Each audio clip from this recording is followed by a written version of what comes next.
반올림이라고 그 삼성 반도체 공장에서 일하던 근로자들 중에서 직장에서 이제 병을 얻은 사람들이 이제 보상을 모임하는 모임을 말합니다. 이분들은 11년 동안 그 기업을 상대로 보상을 요구했지만 회사는 인정하지 않고 또 회유하고 또 거짓말로 일관을 했습니다. 법원과 정부도 이제 기업 편을 들었습니다. 그렇게 11년을 보내다가 그 이번에 기업에서 이제 반올림의 요구를 다 받아들이고 이제 보상을 해주기로 했습니다. 이 세상에서는 정의를 아무리 부르짖어도 약자면 강한 자를 이길 수 없습니다. 약자가 정의를 주장하면 주장할수록 강자로부터 이제 고통과 또 어려움을 이제 겪게 됩니다. 시편 44편이 이와 비슷합니다. 시편 기자는 그 언약을 지키고 율법대로 살았는데 전쟁에서 패하고 또 포로로 끌려가고 사람들로부터 조롱과 수치를 당합니다. 시편 44편은 세 부분으로 나눌 수 있습니다. 이 첫 번째 부분은 옛날에 하나님께서 행하신 일들을 말하고 두 번째 부분은 현실 가운데서 겪는 고통과 조롱을 다루고 세 번째 부분은 이 하나님께 이제 구원해 달라고 기도하는 내용입니다. 이 첫 번째 부분은 지난 시간에 살펴봤습니다. 어떤 내용인가 하면 하나님께서 크신 능력과 은혜로 가나안 족속을 몰아내고 이스라엘 백성들에게 가나안 땅을 주었습니다. 옛날에는 하나님께서 이스라엘 백성들을 기뻐하셔서 그 하나님의 팔과 또 하나님의 능력으로 구원해 주시고 승리를 주셨습니다. 그래서 이스라엘 백성들이 하나님을 찬양하고 그 이름을 노래했습니다. 그런데 이 두 번째 부분은 어떻게 시작이 됩니까? 오늘 말씀인데요. 9절 앞에 보면 그러나 이제는 과거에는 이스라엘 백성들에게 하나님이 큰 구원과 승리를 주셨는데 지금은 어떻습니까? 그러나 이제는 주께서 우리를 버려 욕을 당하게 하시고 우리 군대와 함께 나아가지 아니하시나이까. 그러나 이제는 하면서 옛날 하나님이 막 은혜를 주시고 큰 구원을 주셨던 때와 반대로 지금 정반대로 이제 이렇게 욕을 당하게 하시고 하나님이 그들과 함께 하시지 않는 겁니다. 10절부터 12절까지 지금 이스라엘 백성들이 얼마나 비참하고 또 절망적인 상태에 있는가 하는 것이 구체적으로 좀 더 여기 나와 있습니다. 먼저 10절을 보면 주께서 우리를 대적들에게 돌아서게 하시니 우리를 미워하는 자가 자기를 위하여 탈취하였나이다. 우리가 대적들에게서 돌아선다고 하는 것은 전쟁을 할 때 마주보면서 싸워야 되는데 돌아선다고 하는 것은 후퇴를 하는 겁니다. 도망을 가는 것을 말합니다.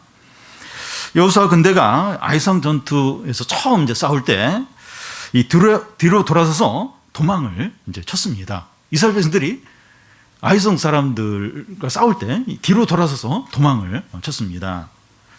적군 한 명이 나타나는데 이스라엘 군대 1000명이 도망을 치고 적군 2명이 나타나는데 10,000명이 도망을 이제 칩니다. 대적들이 마음껏 이스라엘 백성들의 재산과 가축을 약탈을 하는 겁니다.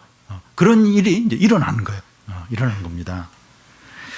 그 11절에도 더 좀 나와 있는데 주께서 우리를 잡아 먹힐 양처럼 그들에게 넘겨주시고 여러 민족 중에서 우리를 흩으셨나이다. 여기 잡아먹힐 양이라고 하는 것은 이제 유목민들에게 이제 귀한 손님이 오거나 또 잔치가 이제 벌어질 때 양을 이제 잡게 됩니다. 잡기로 결정된 양은 따로 이제 구별을 해서 묶어 놓습니다. 그러면 그 양은 죽음을 피할 수가 없어요. 스스로 뭐 탈출을 한다든지 그걸 피하지 못하고 결국 이제 잡혀서 이제 죽게 되죠. 현재 이스라엘 백성이 그런 처지에 있다는 거예요. 이제 곧 잡으려고 준비해 놓은 그래서 묶어 놓은 그런 양처럼 이제 그런 상태에 이제 있는 겁니다. 여기 여러 민족 중에 우리를 흩으셨다고 하는데 전쟁에 패해서 포로로 잡혀가든지 노예로 팔려가는 것을 말합니다. 이것은 가장 비참하고 고통스러운 일인데 이렇게 그 노예로 팔린다고 하는 것은 이 가족들이 다 흩어지는 거예요. 엄마 아빠는 저쪽 나라로 팔려가고 애들은 또 이쪽 나라로 풀려가고 다 이제 이렇게 산산이 이제 이제 흩어지는 거죠. 요즘에 난민보다도 훨씬 비참한 거죠. 비참한 게 이게 흩어지는 겁니다. 노예로 이제 팔려가는 겁니다. 근데 그들이 이제 노예로 팔릴 때 어떻게 합니까? 어떻다고 합니까? 12절을 보면 주께서 주의 백성을 헐값으로 파심이여 그들을 판값으로 이익을 얻지 못하셨나이다. 주의 백성을 헐값으로 판다고 하는데 그 노예들이 가격이 다 달라요. 어떤 노예들은 비싸게 팔리고 어떤 노예들은 헐값으로 싼 가격으로 이제 팔립니다. 비싼 노예는 같은 노예라도 대우를 받아요. 대우를 받게 되지만 이 싼 노예들은 더 이제 무시를 당하고 더 고생을 하게 됩니다. 이 표현이 이상하지만 주께서 그들을 판값으로 이익을 얻지 못한다고 하는데 이스라엘 백성들이 이제 가치가 너무 떨어져서 팔아도 이게 그 이익이 안 된다는 거예요. 마치 하나님이 노예 장사처럼 이스라엘 백성들을 이제 이렇게 판다는 거예요. 한데 이스라엘 백성들이 너무 이제 싼 노예들에 해당이 돼서 팔아도 이익이 이제 없다. 이익을 얻지 못한다. 이렇게 지금 말하고 있습니다. 이스라엘 백성들이 그만큼 무가치하게 여겨진다는 거예요. 노예들 중에서도 이 비싼 노예, 이렇게 그러면 대우도 잘 받고 이런데 그게 아니라 아주 싼. 그래서 노예를 팔아도 별로 이렇게 뭐 이익이 없을 그런 어떤 아주 비참한 노예 중에서 아주 비참한 그런 이제 처지에 이제 이스라엘 백성들이 있다는 겁니다. 그런데 이스라엘 백성들이 전쟁에 패하여 모든 재산을 탈취당하고 포로로 끌려가고 노예로 팔려간 원인이 뭡니까? 왜 이스라엘 백성들이 이렇게 되었습니까? 이스라엘 백성이 약하거나 대적이 강해서가 아니라는 거예요. 이스라엘 백성이 너무 약해가지고 또 그 대적들이 너무 강해서 지금 이런 일이 일어났다. 그렇게 말하지 않습니다. 구절을 다시 보면 주께서 우리를 버렸기 때문이고 우리 군대와 함께 나아가지 않았기 때문입니다. 하나님의 부재가 이스라엘의 모든 고통과 비참의 원인입니다. 이스라엘이 약해서 또 막 다른 나라가 너무 강해서 그게 아니라 하나님이 없는 하나님의 부재가 이스라엘의 고통과 불행의 진정한 원인이라는 겁니다. 여기서 군대가 이 아이성 백성들과 처음 이제 전투를 할 때 이제 그 패하게 되는데 이스라엘 사람들이 아이성 사람들보다 훨씬 많았어요. 아이성 사람들은 굉장히 그 이스라엘 백성에 비하면 작았는데도 진 이유가 뭔가 하면 하나님이 그들과 함께하지 않았기 때문이다. 아간의 죄로 인해서 하나님 함께 안 했어요. 그들이 회개하기 전까지 이스라엘 백성과 함께하지 않아서 진 것입니다. 이 사무엘상 앞부분에 보면 이스라엘과 블레셋이 전쟁을 하는데 이스라엘이 크게 패하고 하나님의 언약궤를 블레셋에 빼앗깁니다. 그렇게 된 이유가 하나님이 그들과 함께하지 않았기 때문이에요. 하나님이 엘리 그 대장과 그의 아들로 인해서 하나님이 이스라엘 백성을 기뻐하지 않았어요. 그래서 함께하지 않으니까 블레셋에 패하게 된 겁니다. 하나님이 우리와 함께하느냐 함께하지 않느냐 하는 것은 주변적인 게 아니라 결정적으로 중요합니다. 우리가 이제 그 사사기에서 기드온을 보는데 기드온이 그렇게 시간을 많이 이렇게 그 소비하면서 이렇게 확인하려고 했던 게 하나님이 나와 함께하냐 함께하지 않느냐 그걸 막 여러 번 걸쳐서 이제 이렇게 확인을 하면서 그게 확인이 되자 아무것도 두려워하지 않아서 달려들어서 끝까지 엄청난 승리를 이제 거두게 됩니다. 그래서 하나님이 우리와 함께하지 하느냐 함께하지 않느냐 하는 것은 함께 하시면 좋고 함께 안 하시면 어쩔 수 없고 내가 잘 알아서 해야지 뭐 그게 아니라 이게 결정적인 거예요. 하나님 함께하냐 함께하지 않느냐 이건 결정적으로 중요하다는 겁니다. 옛날에는 하나님께서 이스라엘 백성과 함께 하시면서 주의 팔과 주의 손으로 구원을 하셨습니다. 그래서 이 가나안 족속도 몰아내고 대적들도 누르고 짓밟을 수 있었습니다. 그런데 지금은 하나님께서 그들을 버리고 함께하지 않으시니까 전쟁에서도 패하고 포로로 이제 끌려가는 겁니다. 노예로 팔리는데 제일 가격이 낮은 제일 참 비참한 그런 노예 그 신분이 이제 되는 겁니다. 그래서 우리가 제일 민감하게 살펴야 할 것은 하나님께서 우리와 함께 하시느냐 함께 하지 않느냐 하는 겁니다. 하나님 우리와 함께 한다면 뭐 상황이 어렵고 뭐 이렇게 뭐가 이렇게 내 생각대로 안 되고 뭐 준비를 잘 하려고 했는데도 준비가 안 되고 그래도 그게 두려워할 게 없어요. 그게 두려워할 게 없습니다. 근데 다른 건 다 갖춰져 있는데 하나님이 함께하지 않는 거예요. 도저히 하나님 함께하는 그런 게 이제 안 느껴지는 거예요. 그러면 두려워야 됩니다. 두려워야 돼요. 그래서 하나님이 나와 함께 하시는가 함께 하지 않는가 이건 주변적인 게 아니에요. 이게 다른 거 잘 갖추고 준비하고 이것보다 훨씬 더 중요한 게 하나님 우리와 함께 하시는 겁니다. 그래서 우리가 그걸 두려워야 돼요.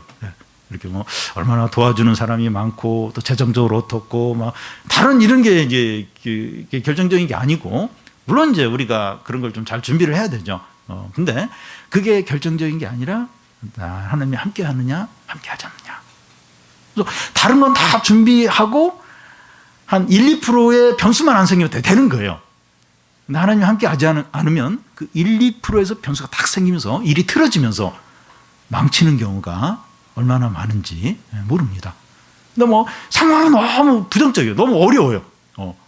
어렵고 뭐 최악의 어떤 그런 생각이 떠오르고 근데 뭐 하나님이 함께 하신다는 그런 사인들이 있는 거, 막 증거들이 보이고 그러면 확신이 들고 기적이 나타나요. 기적이 나타나서 놀랍게 그런 일들이 잘 마치는 경우가 얼마나 많은지 모릅니다. 그래서 이 하나님이 함께 하느냐 함께 하지 않느냐 이게 결정적으로 중요합니다. 이스라엘 백성이 전쟁에서 패하여 포로로 이제 끌려가자 이웃들에게 비웃음과 조롱을 당합니다. 13절부터 16절까지인데요. 먼저 13절을 이제 보면 주께서 우리로 하여금 이웃에게 욕을 당하게 하시니 그들이 우리를 둘러싸고 조소하고 조롱하나이다. 이스라엘의 이웃이라고 하면 블레셋이나 모압이나 암몬이나 에돔 사람들을 이제 말합니다. 이스라엘은 가나안 본토인이 아니라 외지에서 들어온 사람들이고 또 이스라엘 백성들은 또 이렇게 여호와의 그 신앙만 이제 가지고 있어요. 아주 독특하게 다른 어떤 그 신들 인정하지 않고 그러니까 이웃 나라에게 미움을 받아요. 그리고 시기를 이제 받았습니다. 그래서 이스라엘이 다른 나라의 압제를 받거나 재난을 당하면 이웃 나라들이 그렇게 좋아해요. 좋아하면서 막 이렇게 재산도 빼앗아 가기도 하고 이스라엘 사람도 잡아다가 다른 나라의 노예로 팔기도 했습니다. 그뿐만 아니라 이웃들은 그 이스라엘 백성들 쉬지 않고 조롱하고 비웃고 멸시했습니다. 그 13절 그 중간을 보면 그들이 우리를 둘러싸고 조소하고 조롱하고 또 14절을 보면 주께서 우리를 무은 백성 중에 이야기거리가 되게 하시며 민족 중에서 머리 흔듦을 당하게 하셨다는 겁니다. 여러분 서로 이제 나이벌되는 그런 나라들 사이에서는 흠이 되는 일이 있으면 바로 국내 인터넷 뉴스에 떠서 모든 사람들이 이제 알 수 있게 합니다.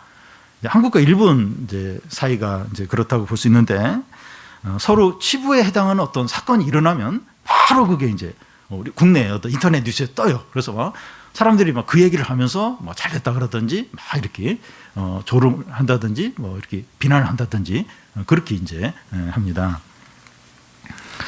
그와 같이 이스라엘이 망하여 포로로 끌려갔다는 소식이 그 이웃 나라 사람들에게 알려지면 사람들이 이제 이스라엘 이야기를 하면서 조롱하고 비웃고 또 이제 비난을 이제 합니다.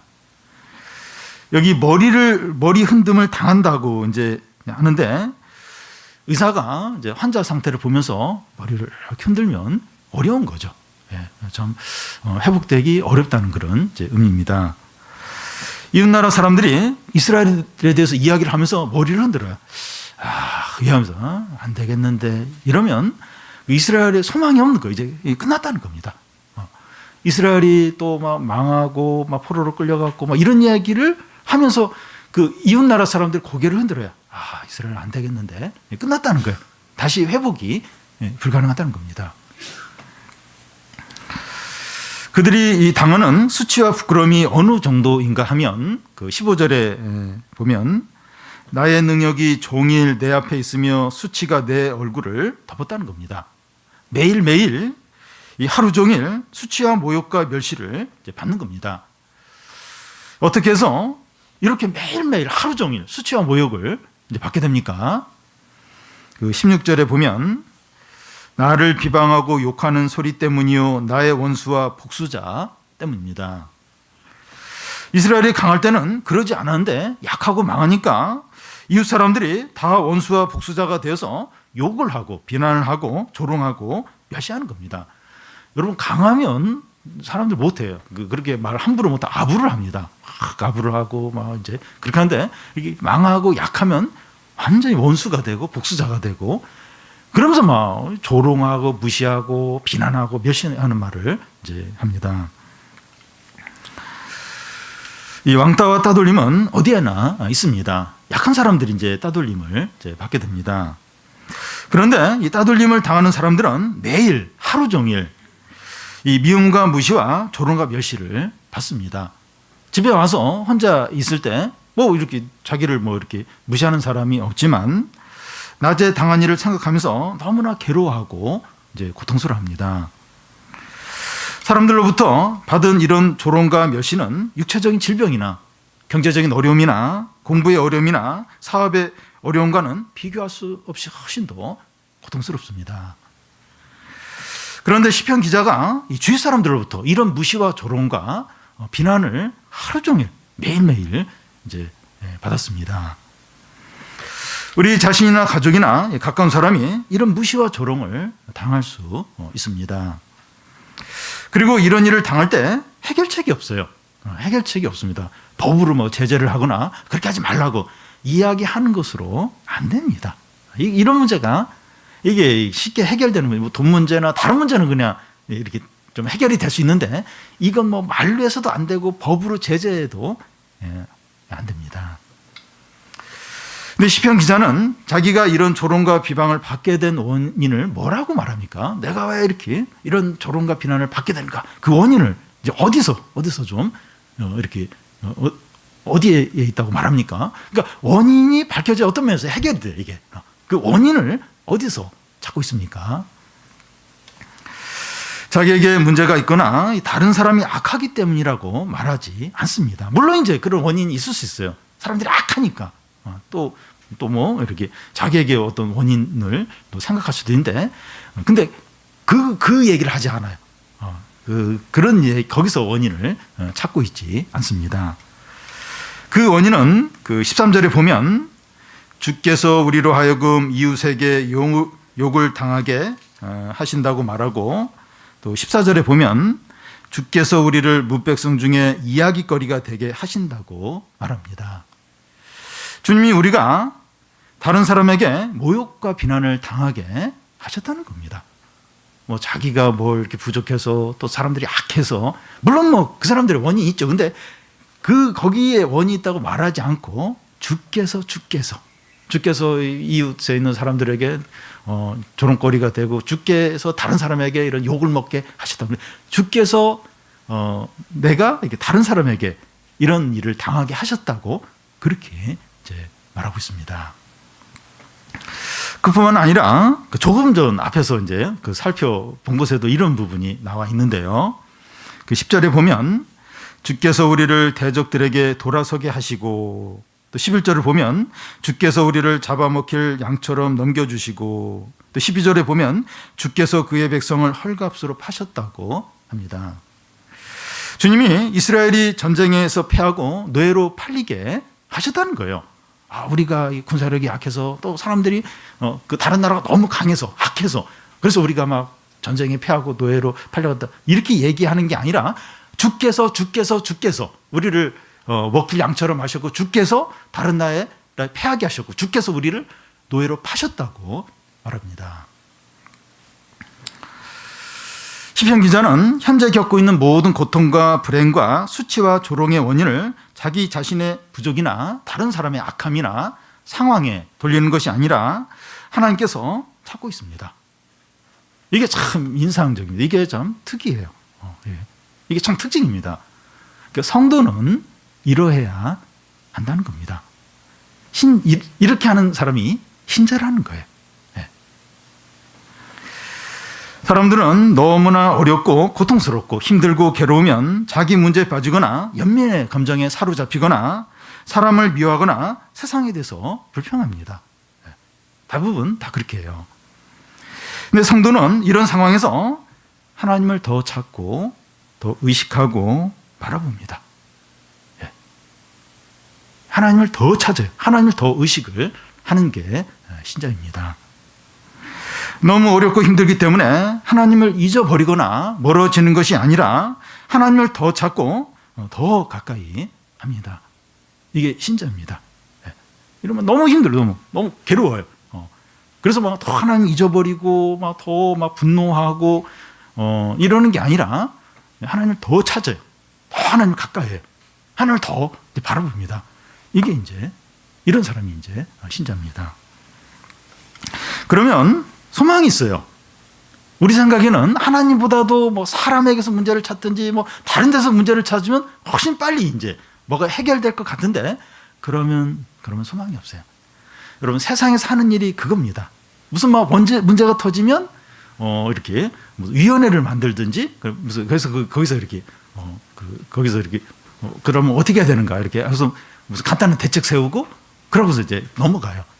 그러니까 문제가 해결이 안 되는 겁니다. 그 사람 문제, 어떤 가정의 문제, 어떤 부부 안에서의 어떤 문제들, 뭐 어떤 그런 폭력 문제들 뭐 많이 있는데 세상에서는 대책이 없어요. 하나님께서 안 찾아요. 철저하게 어떤 게 겉으로 보이는 어떤 그 문제만 이렇게 어떤 전문가들에게 조언 들어서 그러면 뭐 이렇게 하자고 해결이 안 됩니다. 해결이. 왜냐하면 하나님께 안 찾으니까. 그 똑같은 일 반복만 이제 되고 있습니다. 왜 하나님을 찾아야 됩니까? 왜 하나님을 더 가까이 해야 됩니까? 하나님께서 이런 걸 허락을 하셨다는 거예요. 하나님이 찢으셨으니까 하나님 싸매어 주시고 하나님이 상처를 주셨으니까 하나님이 낫게 하십니다. 하나님이 다 허락을 하신 거예요. 어쨌든 이 사람 저 사람도 여러 상황들이 있는데 하나님이 허락을 하신 거예요. 그래서 하나님을 가까이 하고 하나님을 찾고 하나님께 부르짖으면 하나님이 그렇게 허락하셨던 걸 다 싸매어 주시고 해결을 해 주신다는 겁니다. 물론 뭐 이제 그 어떤 사람의 어떤 노력이나 그런 게 다 이제 필요 없다는 게 아니에요. 근데 진정한 어떤 우리가 진정으로 찾아야 되고 진정으로 우리가 가까이 해야 되고 구해야 될 게 하나님이라는 겁니다. 하나님. 근데 세상은 안 그래. 하나님을 딱 제외시켜 놓고 이제 사람이 다 그걸 해결해. 해결이 안 돼요. 해결 안 됩니다.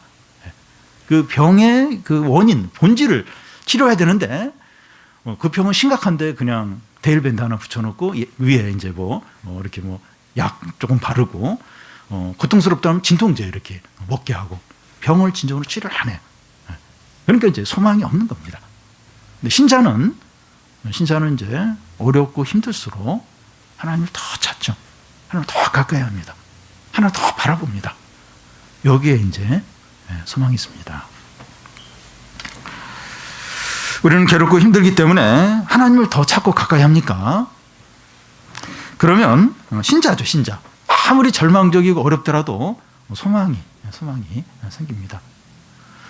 한 번씩 부모 입장에서 자식이 너무 이제 속상하고 참 마음이 상하고 그래서 다른 일들도 불가능하지만 너무 어렵지만 참 이렇게 어떤 자녀를 이렇게 좀 이렇게 바른 길로 신앙의 길로 인도하는 게 너무나도 이제 어려워요. 이걸 어떻게 해야 됩니까? 이럴 때 더 잡아야 됩니까? 더 이제 하나님을 찾아잖아요. 하나님께 좀 기도하고 하나님 좀 바라보고 하나님께 부르짖고 그러면 이제 부모도 좀 변화되고 또 이렇게 좀 더 여유를 가지면서 지혜도 생기고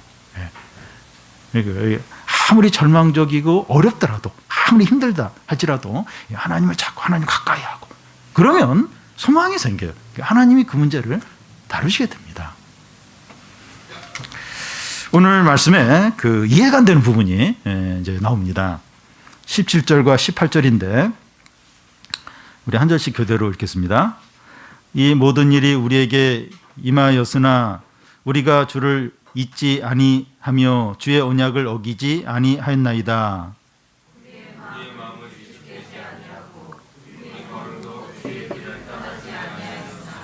네, 그 17절 앞에 이 모든 일이 우리에게 임하였으나 하는데 이 모든 일이 무엇인가 하면 이 앞에서 이스라엘 백성들이 전쟁에서 패하고 또 포로로 끌려가고 온갖 수치와 모욕을 당한 것을 이제 가리킵니다. 하나님께서 우리에게 이 모든 불행과 고통과 모욕과 수치를 당하게 하셨으나 우리는 주님을 잊지 않고 주의 언약을 어기지 않았다는 겁니다. 그러니까 여기 보면 그 영어 성경은 조금 더 명확하게 나와 있는데, 그러니까 이런 일을 당했는데도 우리가 주의 언약을 어기지 않고 주의 말씀에 떠나지 않았다.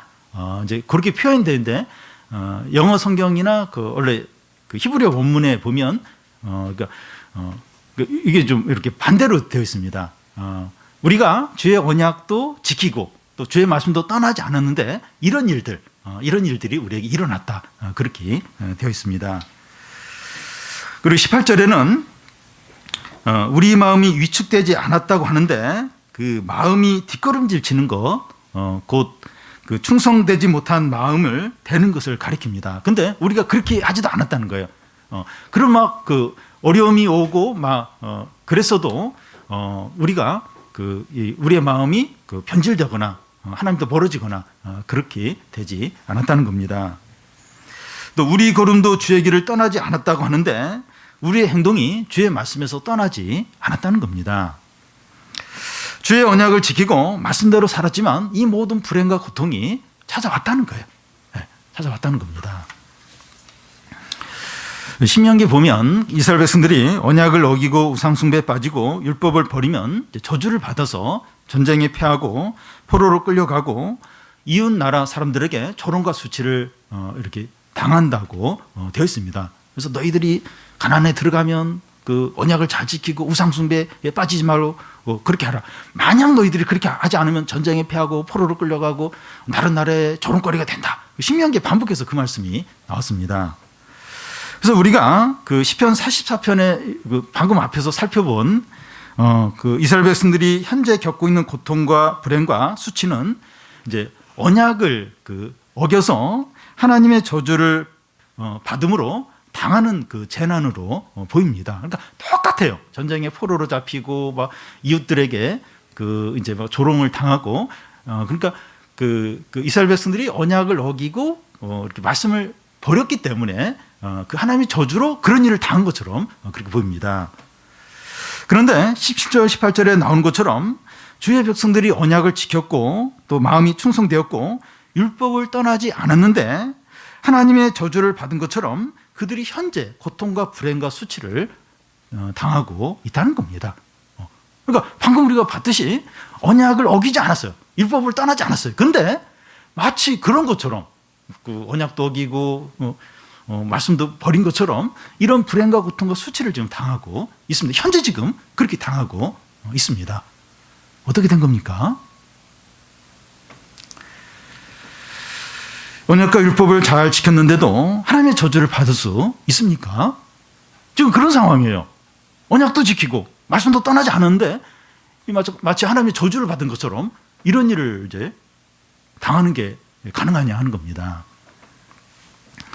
성경에 보면 그 신실한 성도들에게 하나님의 저주받을 때 나타나는 이 불행과 고통이 생기는 것을 볼 수 있습니다. 대표적으로 이제 욥의 경우인데 욥이 고통과 불행을 당했을 때 집이 다 불타고 자식들도 다 죽고 몸에 막 피부병이 생겨서 그 잿더미에서 이제 기와장으로 이렇게 긁고 있을 때 그의 친구들이 와서 율법을 어겼기 때문에 이런 고통을 당하는 거니까 빨리 회개하라고 이제 재촉을 합니다. 근데 욥의 이런 이 불행은 이 고통은 율법을 이렇게 범해서 죄를 지어서 이런 일이 생긴 게 아닙니다. 주일날 살펴본 세례 요한의 이 비참한 죽음도 그가 언약을 어기거나 율법을 범해서 그런 일이 생긴 게 아닙니다. 사도행전에 보면 스데반이 설교를 마쳤을 때 백성들이 돌을 던져서 돌에 맞아서 이제 죽게 되는데 그도 언약을 어기거나 율법을 범해서 그런 죽음을 당한 게 아닙니다. 바울도 5번이나 태장을 맞았고 감옥에 수없이 갇히고 또 그 동족이나 강도나 강이나 바다의 위협으로 여러 번 죽을 고비를 넘기게 되는데 그가 언약을 어기거나 율법을 범했기 때문에 이런 일을 당하는 게 아닙니다. 지금 무슨 얘기를 이제 하려고 하는가 하면 언약을 어기지 않고 말씀대로 살고 신실한 믿음을 가져도 하나님의 저주를 받았을 때 나타나는 재난과 고난이 생길 수 있다는 겁니다. 그러면 왜 하나님은 신실한 성도에게 이 불행과 고통과 수치 당하는 일을 허락을 하십니까? 왜? 이게 말씀대로 살지도 않고 욕심대로 사는 그런 사람만 골라서 이런 불행과 고통이 생겨야 될 것 같은데 신실한 성도들에게도 마치 저주를 받은 것처럼 이렇게 불행과 고통과 수치당하는 일을 허락하신 이유가 뭡니까? 신실한 성도라고 해도 그 안에 죄가 있어요. 그리고 욕심이 있고 교만이 있습니다. 그 죄를 회개하고 더 정결하게 되도록 그래도 남들보다 정결하죠. 근데 그래도 그 안에 죄가 있어요. 죄가 있고 그 죄가 죄를 회개하고 정결하게 되도록 이런 일을 허락하시고 또 겸손하도록 그 교만이 그래도 있는데 겸손하도록 또 그 안에 있는 욕심을 버리도록 이제 이런 일을 허락을 하십니다. 또 여유 부리거나 나태하지 않고 긴장하고 깨어 있도록 하기 위해서입니다. 아무리 이렇게 믿음이 좋고 신실해도 어려움이 없이 이렇게 좋은 일만 계속되고 사람들에게 칭찬받으면 자꾸 게을러져요. 자꾸 나태해집니다. 그래 긴장하고 항상 깨어 있도록 이런 일을 허락을 하십니다. 하나님을 더 알아가고 또 성숙해지도록 이런 일을 허락을 하십니다. 지금도 믿음이 좋아요. 근데 이런 어려움과 어떤 이런 위기를 맞으면 더 이제 하나님을 알아가는 기회가 돼요. 더 성숙해지는 그런 자리에 이제 가게 됩니다. 그리고 하나님의 선한 뜻을 이루기 위해서 또 그렇게 하십니다. 예를 들어서 신실한 성도의 가족 중에 한 사람이 큰 병을 갖게 되거나 사고를 당하게 되면 그 일을 통해서 하나님의 살아계심과 은혜를 경험을 하고 그 영혼도 구원받게 하실 때가 있습니다. 우리 교우들 가운데, 우리 가족 가운데 그런 일이 있어요. 그 질병을 통해서, 큰 질병을 통해서, 사고를 통해서. 최근에 우리 교우 중에 가족에도 그런 일이 있었는데 그걸 통해서 하나님의 살아계심과 은혜를 경험을 하고 또 그 영혼도 하나님께 돌아오고 신앙이 다시 회복되고 이제 그런 기회로 이제 삼으십니다.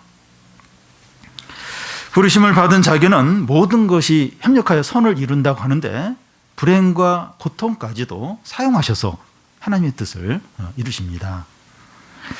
그래서 하나님이 주시는 시험으로 인하여 낙심하지 않아야 됩니다. 하나님 여러 시험과 어려움을 주신데 그걸로 인해 낙심하지 않아야 됩니다. 왜냐하면 하나님은 우리가 감당하지 못할 시험을 허락하지 않으시고 감당하지 못한다면 피할 길을 주십니다. 그래서 하나님 우리에게 다양한 그런 고난들, 불행들, 어려움을 주시는데 절대로 그걸로 낙심하지 않도록. 왜냐하면 그걸 통해서 하나님이 선을 이루시고 그리고 도저히 감당이 안 된다면 피할 길을 주신다는 거예요. 그 시험 때문에 그 어려움 때문에 그냥 신앙까지 다 빼앗기고 파멸의 자리로 가지 않도록 하나님 또 피할 길을 주세요. 그래서 너무나 낙심하거나 두려워하지 말라는 겁니다. 그래서 성도에게 참 오는 불행들, 고통들, 나는 이렇게 믿음으로 사는데 남들보다 이렇게 그래도 이렇게 죄와 싸우고 하나님 말씀대로 살려고 하는데 왜 이게 남들에게 없는 이런 불행과 고통이 닥치는가? 다 하나님의 어떤 선한 뜻이다. 선한 뜻이 있고 그걸로 이제 하나님의 어떤 일을 이루시고 그걸로 이제 망하도록 비참하도록 그렇게 주시는 게 절대로 아니라는 겁니다. 성도들에게 불행과 고통과 수치 당하는 일이 있을 때 조심해야 할 것이 뭡니까? 조심해야 될 게 있다는 거예요. 하나님이 이런 걸 우리에게 주시는데 그때 조심해야 될 게 뭡니까? 20절, 21절을 우리 한 절씩 교대로 읽겠습니다. 우리가 우리 하나님의 이름을 잊어버렸거나 우리 손을 이방신에게 향하여 폈다면 하나님이 이를 알아내지 아니하셨으리까 그를 주는 마음의 비밀을 하시나이다. 예. 우리가 우리 하나님의 이름을 잊어버렸거나 하는데 우리가 불행과 고통을 당하면 하나님을 잊어버릴 수 있다는 겁니다. 어떤 선교사가 그 선교지에서 이 아들이 교통사고로 이제 다쳤다는 그런 소식을 듣고 현장에 급히 달려가서 머리에서 피가 흐르는 그 아들을 보았을 때 잠시 하나님을 잊었다는 그런 말을 한 적이 있습니다. 평강이 없어서 하나님을 잊었다는 의미가 아니라 잠시지만 불평과 분노와 불신앙에 이제 빠졌다는 그런 의미입니다. 여러분, 우리가 이 생각보다 많이 약해요. 진짜 많이 약합니다. 그 사역자시니까 또 중직자시니까 믿음이 좋으시니까 강할 거라고. 근데 생각보다 너무나 약합니다. 너무나 모두가 너무나 약합니다.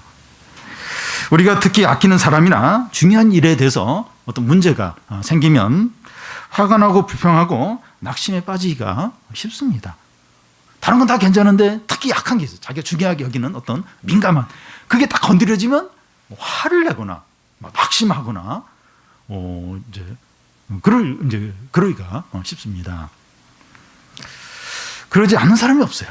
그러지 않는 사람이 없습니다. 다 약해요. 다 약합니다. 잠시 그럴 수 있지만 빨리 하나님을 찾고 하나님을 바라봐야 됩니다. 우리가 잠시는 그럴 수 있어요. 잠시 하나님을 잊어버리고 막 불평하고 분노하고 그럴 수 있지만 빨리 하나님을 찾고 하나님을 이제 바라봐야 됩니다.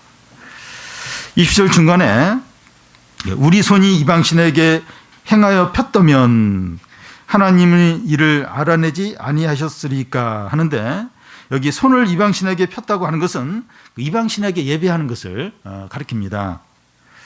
하나님을 믿다가 불행과 고통을 당하니까 다른 것을 바라보거나 의지하거나 도움을 청하는 것을 말합니다. 내가 하나님을 믿었는데, 하나님을 의지했는데 불행이 닥치는, 고통이다, 어떤 사고가 일어난 거예요. 이거 아닌가 보다 이러면서 하나님 이제 내려놓고 다른 걸 바라보고 의지하고 또 다른 걸 신뢰하는 것을 이제 가리킵니다. 어려울 때 이 다른 사람에게 도움을 받으면 안 된다는 것이 아니라 하나님 대신에 다른 걸 의지하고 신뢰하는 것을 말하는데, 이렇게 하면 이제 안 된다는 겁니다. 그러니까 이렇게 꼭 하나님을 의지하고 이제 도움도 청하면 안 되고 그 얘기가 아니라, 이렇게 어려우면 하나님 대신에 다른 걸 더 의지하고 이제 그렇게 하면 안 된다는 겁니다. 핸드폰이나 자동차나 거래처는 안 좋으면 바꿀 수 있어요. 안 좋으면 이렇게 거래처 이렇게 믿고 이렇게 했는데 계속 이제 이렇게 신실하지 않거나 거짓말을 하거나 이러면 거래처 바꿀 수 있습니다. 차도 보니까 자꾸 이렇게 자꾸 이상하고 막 이렇게 그러면 이제 차도 바꿀 수 있어요. 그런데 고난이 닥쳤다고 하나님을 바꾸면 안 돼요. 하나님 대신에 다른 거. 하나님 믿었던데 아니네. 이제 참 이렇게 답답하네. 실망을 시키네 이러면서 이제 하나님 대신에 내가 다른 거 의지하란다. 이렇게 하면 이제 안 되는 겁니다. 어려울 때도 변함없이 신뢰하는 게 진짜 믿음이죠. 그러니까 이게 참 신앙을 달아보는 거예요. 그러니까 성도에게 이제 여러 이런 어떤 어려움들, 변수들, 이게 우리에게 진짜 믿음이 있는지, 이럴 때 싹 이제 마음이 다른 것을 싹 향해 버리고, 이러면 이제 진짜 신앙이 아닌 거죠. 무엇보다도 정직해야 됩니다. 21절 그 중간에 보면 무릇 주는 마음의 비밀을 아신다고 말합니다. 주님은 모든 사람의 마음을 다 아세요. 우리 마음을 다 아십니다. 우리 마음의 깊은 아주 은밀한 것까지 주님은 다 아십니다. 우리에게 불행과 고통이 닥치면 주님과 이제 멀어질 때가 있는데, 그렇지 않은 것처럼 이제 행동을 할 수 있고, 주님보다 다른 것을 더 의지하면서 그렇지 않은 것처럼 하기 쉽습니다. 그러니까 이게 불행과 이제 고통이 닥치면 자꾸 하나님으로부터 멀어져요. 다른 걸 자꾸 의지하려고 하는 마음이 있어요. 실제로 그렇게 하고 있는데 안 그런 것처럼 이제 그렇게 말하고 행동할 수 있다는 겁니다. 우리가 그런 마음 상태에 있을 때 하나님은 다 아세요. 그러니까 누구라도 그렇게 되기가 쉬워요. 힘든 거예요. 경제적인 거, 질병의 문제, 여러 가지, 자녀 문제, 사람과의 관계 문제, 여러 가지 힘들어가지고 마음이 상해요. 그래서 이게 하나님 말고 뭐 다른 거 자꾸 이제 마음이 빼앗기려고 하고, 이제 그런 마음이 옳은 건 아닌데 그렇게 생길 수가 있어요. 근데 문제는 뭔가 하면 안 그런 것처럼 이렇게 하기가 쉽다는 거예요. 그건 이제 문제입니다. 그건. 우리 마음이 그렇게 상하고, 그래서 하나님 또 멀어지고 또 자꾸 다른 걸 더 의지하게 되고, 하나님 관계가 예전 같지 않으면 그걸 솔직하게 인정을 하는 거죠. 주님, 내가 이래가지고 내 마음이 약해졌습니다. 내 믿음이 지금 떠내려갔습니다. 내가 하나님보다 다른 걸 지금 더 의지하고 있습니다. 용서해 주시고 회복시키십시오. 회개하고 고백하고 하나님께 나아가는 거죠. 그러니까 주님이 원하시는 그겁니다. 뭐 절대로 한 번도 그런 생각하지 않고 뭐 100% 하나님만 신뢰하고 안 돼요. 안 됩니다. 근데 좀 솔직하게 인정하고 내 이런 것 때문에 마음이 너무 상합니다. 내가 좀 하나님 자꾸 신뢰하지 않게 되고 자꾸 다른 거 마음을 빼앗깁니다. 좀 도와주십시오. 좀 제 힘으로 안 됩니다. 그리고 고백하고 인정하고 회개하고 하나님께 구하는 거죠. 그러면 이제 됩니다. 그러면 현재 성도들에게 불행과 고통과 수치 당하는 일이 있을 때 해야 할 일이 뭡니까? 우리에게 그런 일이 이제 찾아오는데 계속 찾아오는데 우리가 그런 가운데서 해야 될 일이 진정으로 해야 될 일이 뭡니까? 앞에서 하나님을 더욱 찾고 찾고 바라보고 가까이 하라고 했습니다. 주께서 이렇게 하시, 주께서 이렇게 주님이 다 이런 부분을 허락하시다 하면서 주님을 더 찾고 바라보고 의지하라고 했습니다. 그런 후에 할 일이 뭡니까? 하나님을 찾았어요. 하나님 가까이 있어요. 그런 후에 해야 될 일, 진정으로 해야 될 일이 뭡니까? 23절부터 26절까지인데 23절, 24절을 한 절씩 교대로 읽겠습니다. 주여 깨소서 어찌하여 주무시나이까 일어나시고 우리를 영원히 버리지 마소서.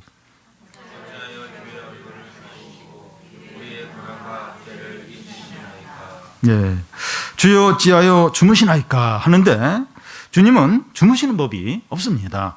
우리는 좀 잠을 많이 자고 뭐 수시로 뭐 졸고 그런데 주님은 졸거나 주무시는 법이 없습니다. 그런데 시편 기자 입장에서는 주님이 주무시는 것 같다는 겁니다. 이건 이제 주님이 우리를 버리신 것 같다. 그런 이제 표현입니다. 그럴 때가 있어요. 주님이 진짜 깨어 있으시다면 나의 이런 형편을 보시고 왜 가만히 계신가? 내가 이렇게 기도를 하는데 왜 하나님이 응답을 하지 않으실까? 그래서 진짜 하나님이 주무시는 것처럼 나를 버리신 것처럼 느껴질 때가 있습니다. 또 어찌하여 주의 얼굴을 가리시고 하는데 여러분 하늘에 이제 먹구름이 가득하면 해가 안 보이죠.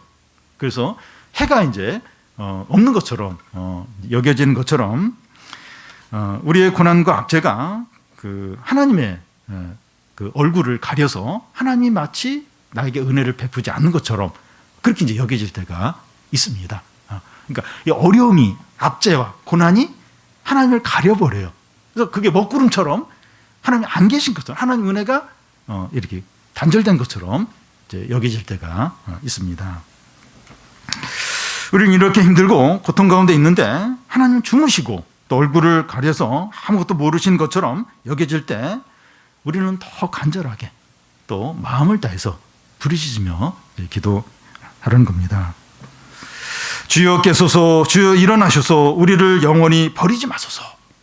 26절에 보면 일어나 우리를 도우소서, 주의 인자하심으로 우리를 구원하소서. 이렇게 기도를 하라는 겁니다.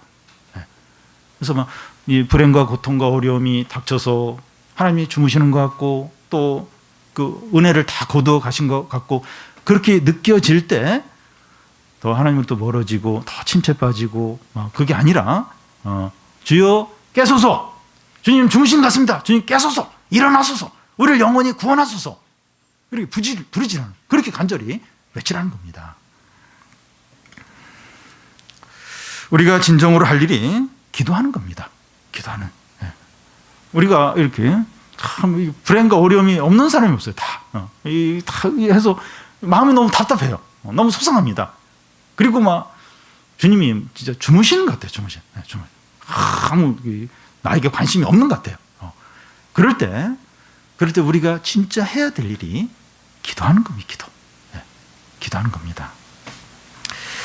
우리가 말씀을 알고 있고 하나님께서 행하신 일들을 기억하고 있습니다. 그 주님께 잠에서 깨우시고 일어나셔서 구원해 달라고 부르짖는 겁니다. 부르짖는 거예요. 여러분 이렇게 신앙생활을 하는데 이렇게 말씀은 많이 알고 잘 알고 근데 기도를 하지 않는 분들이 있어요. 기도 안 해요. 기도 그냥 머리로만 이렇게 하고 무슨 문제 생기면 머리로만 이렇게 논리적으로 이제 이렇게 뭔가 이렇게 해답을 찾고 그걸로 해결하려고 그런 분들이 있어요. 아무 능력이 안 나타납니다. 그 사람은 계속 침체 가운데 무기력하게 기쁨 없이 신앙생활을 하게 됩니다. 여러분 기도를 주무시는 것 같으면 침체되고 또 그럴 게 아니라 주님 깨시라고 일어나시라고 앉아서 그냥 계신 것 같아요. 아무 일도 안 하시고 일어나시라고 하면서 나를 구원해달라고 부르시는 겁니다. 하나님께서 우리에게 여러 가지 어려움을 주시는 이유가 하나님을 찾고 기도하도록 하기 위해서입니다. 여러분 좀 편하고 또 좋은 일이 생기고 그러면 더 신앙생활을 잘하고 기도를 많이 할 것 같은데 안 그렇습니다. 우리가 얼마나 우리가 참 믿음이 없는지 몰라요. 얼마나 우리가 게으르고 교만하고 나태해지기가 쉬운지 모릅니다. 이렇게 주기적으로 어떤 면에서 주기적으로 계속 어려움과 어떤 힘든 일이 닥치지 않으면 긴장을 안 해요. 마음이 가난해지지 않습니다. 기도를 안 합니다. 어려움과 아픔과 어떤 힘든 일이 닥칠 때 그때 이제 하나님을 찾고 기도하게 됩니다.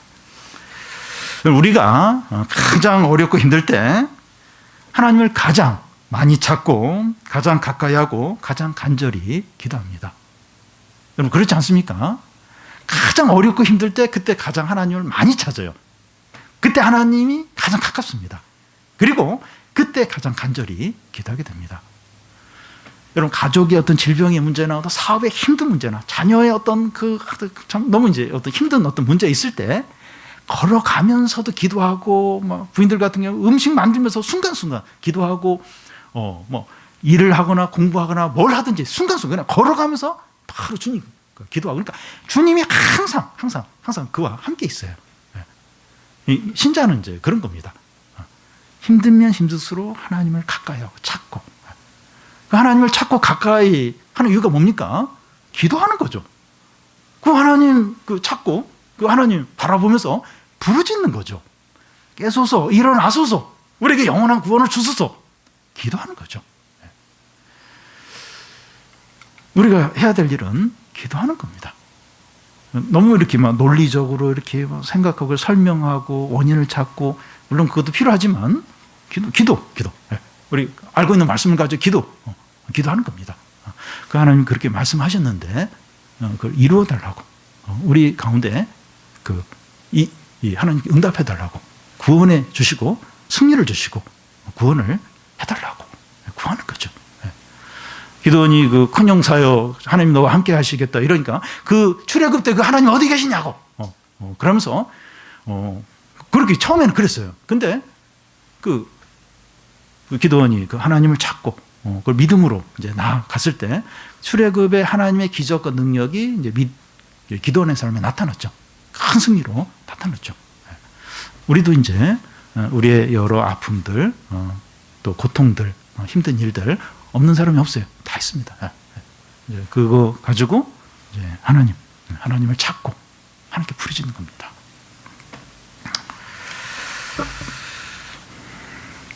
우리가 하나님께 간절히 부르짖고 하나님의 얼굴을 찾고 하나님께 좀 외침으로 좀 하나님의 응답과 또 기쁨과 승리와 구원과 회복을 다 누리는 성도들이 되시기를 바랍니다.